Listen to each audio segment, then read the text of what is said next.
Morning, Lone Star. It is another beautiful, beautiful Monday.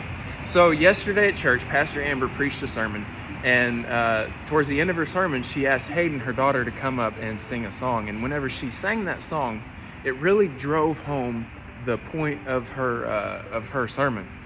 And it was crazy. It had a really somber response to the people that were in there listening to it, that Amber had kind of teed it up, and then Hayden came in, sang this song, and man, it just hit a lot of people where they live. I mean, just right there. And I was talking to a friend of mine about it. He brought it up, and he said, man, most of the time whenever I listen to music, it doesn't really hit me like that. And it's crazy because that feeling that people had, that emotional, physical response that they had to a spiritual thing that was going on in their hearts, is the same thing that happens whenever we worship.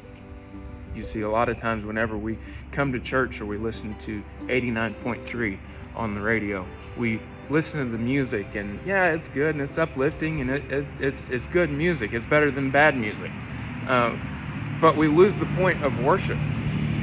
We show up to church on a Sunday morning and we do our 3 songs in a sermon. We do our 3 songs, we sit there and we clap, and we kind of halfway try to sing along. But what we don't realize is it doesn't take somebody standing up in front of us like Hayden did to bring us into the attitude of worship, but rather we can do that ourselves. We can do that ourselves, whether we're sitting in the car in the middle of traffic and we're listening to 89.3, or we're listening to a secular song. It doesn't even matter. We can get into the heart of worship on a Sunday morning, even if we're not feeling it. Like, we're not feeling it. Worship has nothing to do with what you feel, but rather what you express and what you give to God.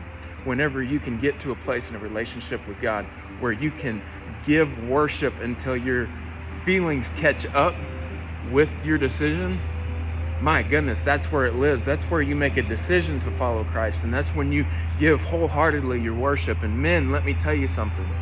Just like David was the guy that killed, he was a warrior for God in the Old Testament. Like a warrior, a man's man, but he was also the guy that wrote the Psalms, where he was lamenting and shouting out to God and crying and raging and happy and sad and expressing all of those emotions. Men, let me tell you something. If you want to figure out how to get a deeper relationship with God, a deeper relationship with your wife, a deeper relationship with your life, figure out how to worship. Whenever you can wholeheartedly dance before the Lord and be emotionally free and in control of yourself enough to say, I can worship unashamedly, I dare you to try it. Because whenever you do that, you will find that you have a deeper sense of self-confidence than you have ever felt before in your life. Because it's not being a man that keeps your hands in your pockets, but it's being a man that puts your hands up in the sky and says, God, I'm yours, and wherever you tell me, I'm going to go. If I need to cry, I'm going to cry. If I'm going to shout, I'm going to shout. God has a plan for your life, but until we learn to worship and until we learn to bring ourselves into an attitude of worship and not rely on other people to do that, that's when the getting gets good. I kind of got off on a rant right there. But hey, here's the deal. Learn how to worship. Learn how to get into an attitude of worship, because that's the only thing of value that we can bring to God at the end of the day. He has all the money. He has all the glory. He has all of it. But what he doesn't have is your worship. And when you can learn to worship, you'll bless the heart of God. That's an amazing thing. I love you guys. Y'all be blessed. Y'all have a great week. See ya.